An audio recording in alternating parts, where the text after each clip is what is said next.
Across the past 4 decades, as gaming has become one of the major pillars of global entertainment, video game-based film and TV has become increasingly normalized, with the quality only gradually improving across this period. Though we are in a better place than we were many moons ago, there have still been so many gaming, movie, and TV moments that were absolutely unforgivable. So with that in mind, I'm Josh from What Culture Gaming, and these are 19 video game, movie, and TV moments that insulted fans. First up, Johnny Cage, Fatality, Mortal Kombat, Annihilation.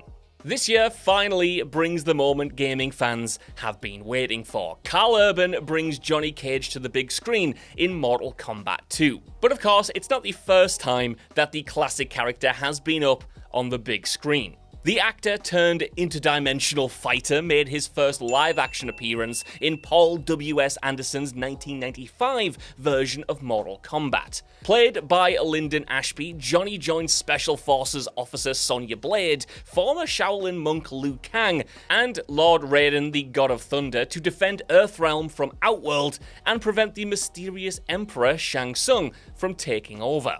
However, video game and film fans alike who rocked up to the film's sequel, Mortal Kombat Annihilation, expecting to see Johnny rip through a new horde of uglies, were sorely disappointed. In a jaw-dropping opening moment, he has his neck snapped by Shao Kahn, and that's him done. Lights out, gone for good. We can only hope and pray then that the team for the next movie know what they're doing with Karl Urban, and Johnny Cage can return to Earthrealm in one piece. Next up, every moment a video game character was sidelined. Resident Evil 2002 to 2016. Nowadays, people recognize that the name Paul W.S. Anderson, yeah, him again, is not a hallmark of quality, but back in 2000, when he was brought in as the writer-director for the first live-action Resident Evil adaptation, his reputation was still mostly intact. The first film went over well enough to justify a sequel, and this spawned a franchise, with Anderson mostly at the helm, dragging the games through the mud at just about every possible turn. Sure, this film series got some things right. The action is exciting, and the boss fights are intense. However, the handling of pretty much every classic character from the games, for lack of a better word, is outright dismal.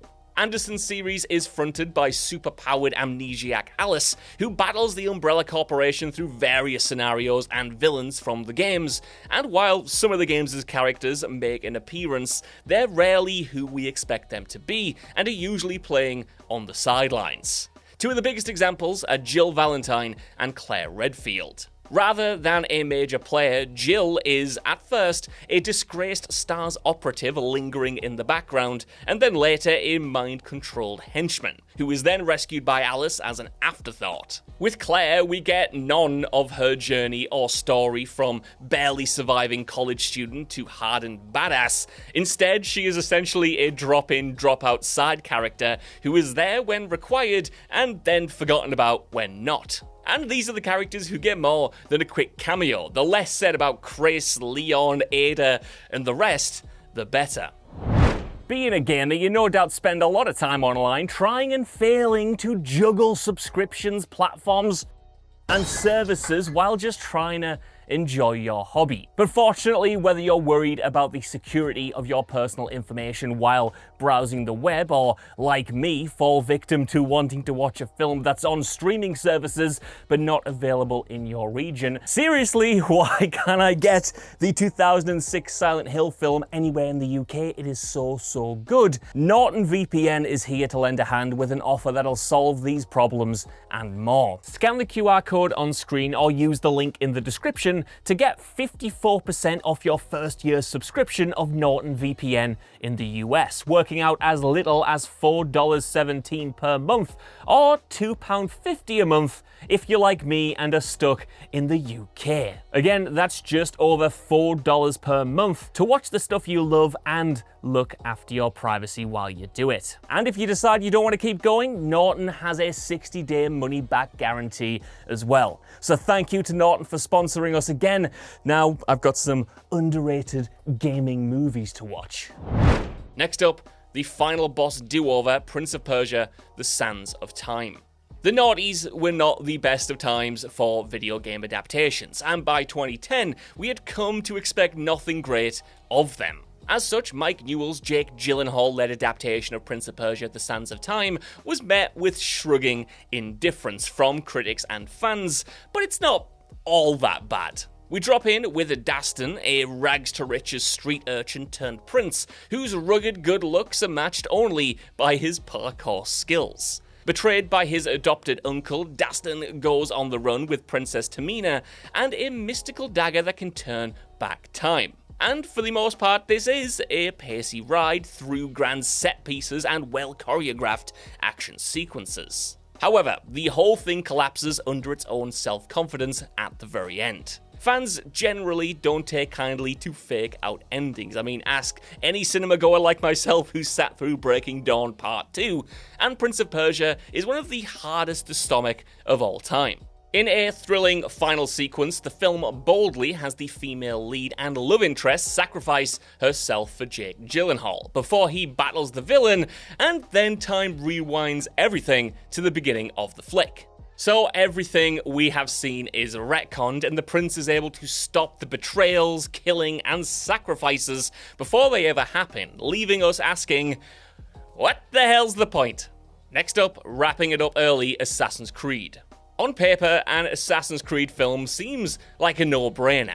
Nothing about the wildly successful action-adventure games, which blend historical past and technological present with sweeping cinematic visuals and grand vistas aplenty, suggests they wouldn't work in a film format. Unfortunately though, films aren't made on paper.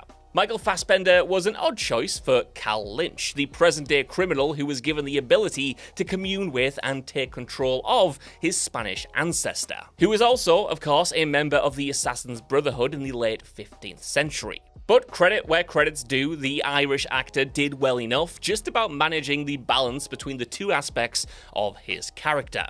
Now, the film itself is far from great, but the story of Cal's efforts to prevent the Templar Order from snagging the Apple of Eden and using it to enslave humankind really plunges into trouble in the final act. Diverging from the hurdles and arc of the game series, and all but ensuring that it wouldn't get a sequel, the finale takes place in the present day, with Cal having fully embodied the abilities of the assassin forebear, doing in one 115-minute film what took the series a seemingly infinite number of games to achieve, and leaving little room for further development. Next up, Master Chief sleeps with a prisoner of war, Halo. Ever since Halo Combat Evolved hit the original Xbox, fans of the military sci-fi action games have been baying for a film or TV adaptation. And in 2022, some 21 years after the first game's release, they finally got it. With 2 seasons of Halo in the bag, the show offered up plenty of goodies for fans of the games, not least in the form of Super Soldier Master Chief, the series lead, of course, taken directly from the games. Played by Pablo Schreiber, MC leads Silver Team in the 26th century war against the alien alliance known as the Covenant. And while there were a few missteps or moments that left fans groaning, I mean, just check out the reaction to the Master Chief himself taking his helmet off, there are only a handful that actually warrant the major backlash they got. Foremost amongst these is the decision to pair off the big guy with human Covenant spy prisoner of war, Makee. The morality of this move aside, it's still a big departure from the game lore in general, in which the Chief is supposed to be an aesthetic warrior whose devotion is to the cause, not his base desires. And it's a narrative decision that the actor himself didn't even agree with. Next up, Chris's gun fu fight, Resident Evil Vendetta. The animated Resident Evil films have as much to answer for as the live-action ones. Sure, they got the aesthetic right this time, and they feature more of the game's actual characters, but they up the crazy to 11. And Resident Evil Vendetta, the third of the CG films, is no exception.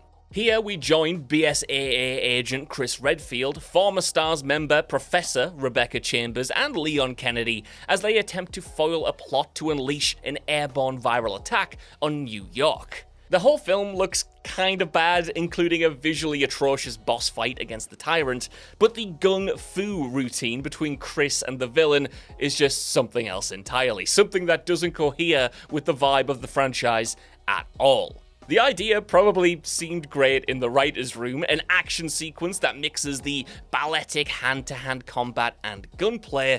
The only problem is, in reality, bullets are a hell of a lot faster than people, and the on-screen results look silly at best. These are men moving at normal speed, firing off tens of rounds per second, and yet, despite facing each other, they consistently hit nothing but air, dancing and rolling and running in circles for several minutes straight. Next up, weird waltzing Goombas, Super Mario Bros. 1993. The first, and thankfully only, live-action Mario movie proves just what can be achieved when things go so wrong. We're now over 3 decades without a human actor playing Mario on film, and long may this run continue. But why did things go so wrong? Well, 1993's Super Mario Bros. Stars Bob Hoskins and John Leguizamo as Mario and Luigi Mario. Yeah, really, that's their names. Italian-American brothers and Brooklyn-based plumbers who stumble onto King Koopa's scheme to fuse Earth's human dimension with its dinosaur one, Manhattan twinned with Dino-Hatton, as it's called, and become reluctant heroes in the process. Now, nothing about this film is right at all, and its overt connections to the game, its characters, couldn't be further from their source. It's not just the humans that the directors didn't know what to do with though, as pretty much every non-human is also a hideous, unrecognizable adaptation from their 8-bit counterparts. And no greater liberties were taken than with the Goombas. In the game, as you probably know, they're angry mushroom-like creatures who act as members of Bowser's army and just generally work as obstacles that get in your way. In the film, though, they are these hideous reptilian creatures in trench coats, and we are treated to a scene in which Mario and Luigi get a large group of them dancing in an elevator, swaying them back and forth so that the plumbers can escape unnoticed. Hey, I suppose I've had weirder nights out, I guess. Next up, losing the pyramids, Lara Croft Tomb Raider, the Cradle of Life. Lara Croft has had a rocky time on the big screen, kicking off with the Angelina Jolie starring Lara Croft Tomb Raider in 2001, and now heading towards a long-prophesized live-action show with Sophie Turner in the lead role. Nobody has really hit the nail on the head, but Jolie's Lara is still the one to beat, nailing the look and the action, if not the broader feel of the games or the compelling plot. Jolie's performance, though, did keep people in the cinema for a sequel, Cradle of Life, and there would have been a third one if the actress had wanted to stay on. Cradle of Life, though, is kind of the pits and puts archaeologist adventurer Lara's skills to the test as she goes on the hunt for the mythical Pandora's box, racing against a criminal boffin who seeks it for his own personal gain. Lara's old partner Terry, played by Gerard Butler, is along for the ride this time, and between them they manage to deliver just enough globe-trotting action and excitement to keep the film buoyant. And yet, this thing manages to make its first major misstep in the opening sequence. Here, the highly intelligent archaeologist Lara mentions that the lunar temple of Alexander the Great, which she is seeking in the film's beginning, is the greatest discovery since the pyramids. You know, there's only one problem with that. The pyramids, you know, those big pointy triangle things that you can see for miles around, were never actually lost. It is a rookie mistake on the writer's part and just takes you out the movie immediately. Next up, the Mexican standoff, Hitman. Xavier Genz's Hitman is exactly what we'd expect from a noughties big screen video game adaptation, nailing the aesthetic and some of the action sequences, but with little character development and a nonsense plot. Actor Timothy Olyphant dons the barcode for a guns and suits assassin romp that takes Hitman for Hire Agent 47 deep into the knot of a political conspiracy and on the run from Interpol and the FSB. Betrayed by the organization, the shady, clandestine group that he works for, the iconic assassin must battle a small army to make it out alive and uncover the truth behind the whole affair. The film is chock full of silly moments, but the confrontation against 3 other organization agents, which morphs into a sword fight, is definitely the dumbest. Tracked by his black-suited equals, 47 winds up in a Mexican standoff in a train station. The assembled agents point their guns at each other before taking 47's cue to die with a little dignity. Then they draw their Deadpool-like katanas from out of the rear of their suits, cross their double-wielded blades, and then go full kung fu hustle on each other. The scene is just so OTT and far away from the spirit of the games that even gamers who are on board with the film at this point will probably start to lose faith. Next up, Mary's backstory returned to Silent Hill. 2 decades after the release of the first Silent Hill film and 14 years after the second, we finally have a 3rd installment for the franchise. Based on the overwhelmingly successful 2001 game Silent Hill 2, the film follows James Sunderland, who seeks the life and love that he left behind in Silent Hill. But after receiving a letter from his former love, Mary Crane, he returns to the town to find it abandoned. Shrouded in mist and stalked by haunting creatures, Silent Hill becomes the site of James's desperate struggle for survival, slipping between nightmare and reality as he tries to find Mary. Now, the Silent Hill films have never been all that well received, holding a place somewhere between Resident Evil and Dead or Alive in terms of both critical and general public response. And this one is no different. More than any other single element, though, it's the handling of Mary's backstory that turned fans off. See, in the game, James struggles with the guilt of actually murdering his wife in cold blood after finding himself unable to cope with her terminal illness. But the film shoddily sidesteps this excellent twist by having Mary as the daughter of a cult leader whose cult fed her blood until she got sick, and then she asks James to just end her suffering. And all of this pretty much ruins the entire point and impact of the game's plot in the process. Next up, Never Say Hell, Doom, 2005. Fast-paced, first-person shooter Doom came along in 1993 and changed the gaming landscape for good. The game introduced us to the moons of Mars, on which we must fight zombies, demons, and hellspawn, before literally winding up in hell itself. Since then, we have enjoyed 7 additional main games, and Lord only knows how many expansions and spin-offs. But across these 33 years, there have only been 2 film adaptations, and there's a good reason why.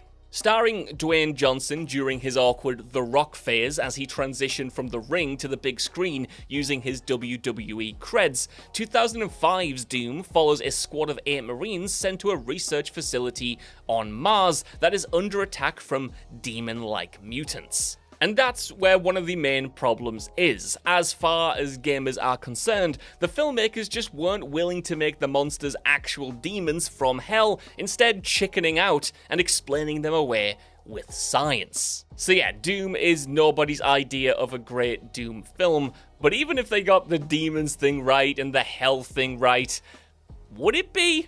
Probably not, but at least it wouldn't feel like they were ashamed of the source material. Next up, running down the clock, Mortal Kombat 2021. Half a decade ago now, Warner Brothers did the smart thing by abandoning the established Mortal Kombat film chronology and starting over again. This delivered a film with enough juice to satiate fans of the game franchise and newcomers alike, while setting itself up nicely for many sequels to come.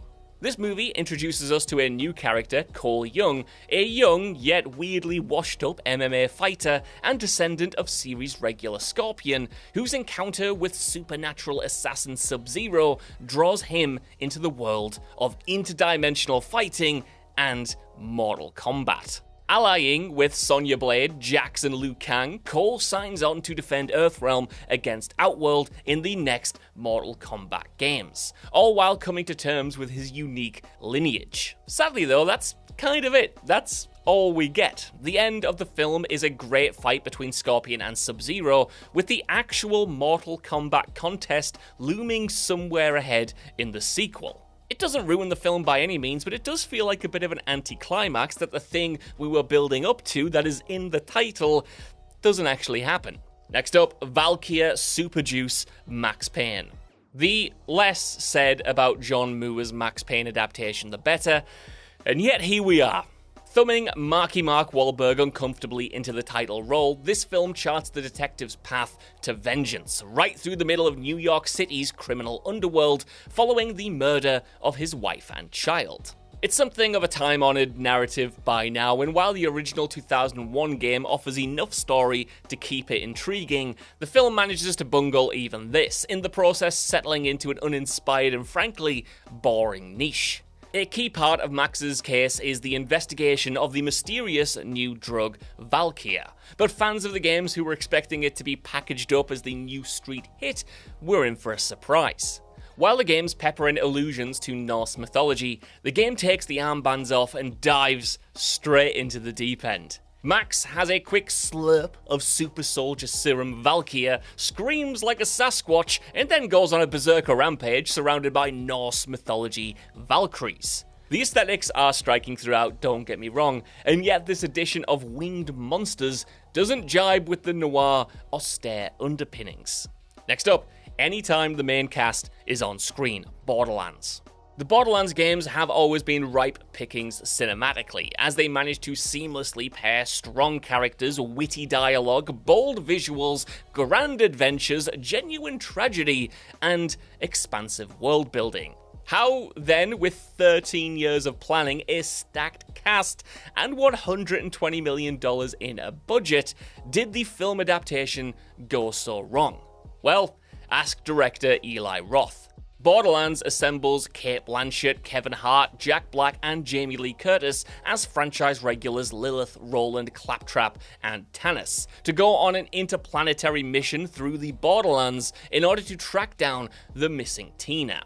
And while this seems like a fair enough setup, despite it representing something more of a side mission from the games and trashing Tina's backstory in the process, it manages to fall short of what fans expected. The film looks pretty much exactly as you'd hope, the game's aesthetics are retained as bright and bold as ever, and yet, despite this backdrop, the cast consistently feel like they're doing a darn cosplay of their characters. And given the caliber of the actors involved, the fact that it's a trial to watch them work has to be laid on one person, the director.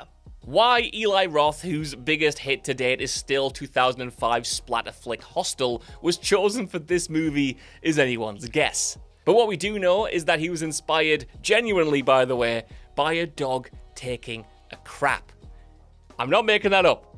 Next up, let's just use footage from the game House of the Dead. Nobody loves adapting video games for the big screen more than director Uwe Boll. Unfortunately, he's just not any good at it. Over the last 2.5 decades, he has brought us bargain bin versions of Blood Rain, Alone in the Dark, Dungeon Siege, Postal, Far Cry, and of course, horror rail shooter House of the Dead. By the way, at the time of filming, he's actually threatening to make a spiritual sequel to this, so I might crowdfund it. I think it would be a laugh. Now, arguably, House of the Dead is the best game series for Boll to helm, because it was always something of a simple shooter that you can just go mad with. Yet the film manages to be just bad, rather than cheesy, fun, so bad it's good kinda bad. In this flick, we join a group's trip to the Isla del Morte, where students Rudy, Simon, Greg, Alicia, Karma, and Cynthia get more than the all-night rave that they bargained for. Arriving late and finding the site trashed and abandoned, it becomes apparent that zombies have taken over, and they're going to have to fight if they want to get home. This disaster of a B-movie does enough wrong to merit pretty much any moment in it being singled out for ticking off the game's fans. But the most egregious issues actually involves the games themselves. And that's because the director actually opts to intercut the action with real shots from the video game, jarringly snapping between the film's reality in a universe where the games don't actually exist to some other non-diegetic space where apparently they do. It's like, my guy, if you're going to show me that stuff, I'd rather just play the game. Next up, ripping into gamers, Gran Turismo. Gran Turismo is, and probably always will be, the gold standard of racing games, offering a vast array of real cars from the world's leading automobile manufacturers, allowing players to experience all the major tracks we normally only see on TV, with lifelike physics and mechanic-level customization. Despite the game series being non-narrative though, its scale and cultural impact means it makes sense that it would also get a film adaptation. Thus, in 2023, Neil Blomkamp, of all people, assembled David Harbour, Orlando Bloom, and Jerry Halliwell to burn some rubber. Based on the real story of British teen Jan Mardenborough, a gamer with a passion for GT and the seemingly impossible dream of becoming a racing driver, the film joins him as he comes face to face with the real thing. Joining GT Academy, an initiative set up to recruit the world's best gamers into racing stars, Jan trains under reluctant former pro racer Jack Slater and manages to make it into the big leagues. Unfortunately though, the film takes every opportunity it can to thumb its nose at gamers, the very people who built the Gran Turismo gaming franchise to begin with. David Harbour's character in particular is constantly berating the very concept of video game racing, dunking on the players hoping to turn pro, and upholding dated stereotypes about nerdy, cowardly, out-of-shape gamers. Next up, the fake accents, the Super Mario Bros. Movie. The scars of the 90s Super Mario movie run deep, and studios wisely steered clear of the property until animation technology was able to create something authentic and impressive that Nintendo would actually be proud to plaster their name over. And that something arrived 3 years ago in the form of Illumination's The Super Mario Bros. Movie. The Suma Bromo introduces a full cast of our favourite characters, voiced by big names like Chris Pratt, Jack Black, and Anya Taylor-Joy. All rendered in that distinctive 3D style first developed in Super Mario 64. The film follows brother plumbers Mario and Luigi, who are sucked into the Mushroom Kingdom and Darklands respectively, and who unwittingly become part of a wider war between Princess Peach and Bowser. And it goes the whole hog, with all of the hallmarks of the game, including the supporting characters, settings, challenges, and many of the mechanics. There's just one problem. Mario and Luigi here aren't Italian. The opening of the film introduces us to the brothers in full Italian mode, until the rug is then shamelessly pulled from under us. Because Italian-American Mario and Luigi are voiced by Pratt and Charlie Day, and only put on their iconic accents as a marketing ploy to advertise their business to Americans who want something supposedly genuine from the old country. Next up, character assassination, Resident Evil, Welcome to Raccoon City. Look, I know this is the third Resident Evil project on this list, but just know, I do love this franchise. They just have a shocking amount of bad adaptations, and I don't even have time to get to the awful Netflix show. Welcome to Raccoon City, though, was supposed to change this reputation, finally cutting out the guff and offering instead a straight adaptation of the first two games, focusing exclusively on gaming characters. And if you looked at the film playing without any sound, you might think that they nailed it. You've got all the characters accounted for, you've got the RCPD, you've got the Spencer Mansion, cool looking zombies, and even many itchy tasty style Easter eggs. But the illusion is sadly ruined as soon as you hear any of the dialogue. That's because while the actors are doing their best with the material, pretty much every character is handled wrong. Leon Kennedy, for instance, one of the game's most badass heroes, is here relegated to a goofy, cowardly comic relief character whose bumbling personality is a far cry from the one that we love from the games. The same goes for Wesker, who lacks any of the menace from the games and again is played mostly for wonky comedic laughs. Essentially, if you just think of anyone from the games, invert their personalities entirely, and you kinda know how they're going to be portrayed in this film. And finally, explaining the supernatural mysteries Until Dawn.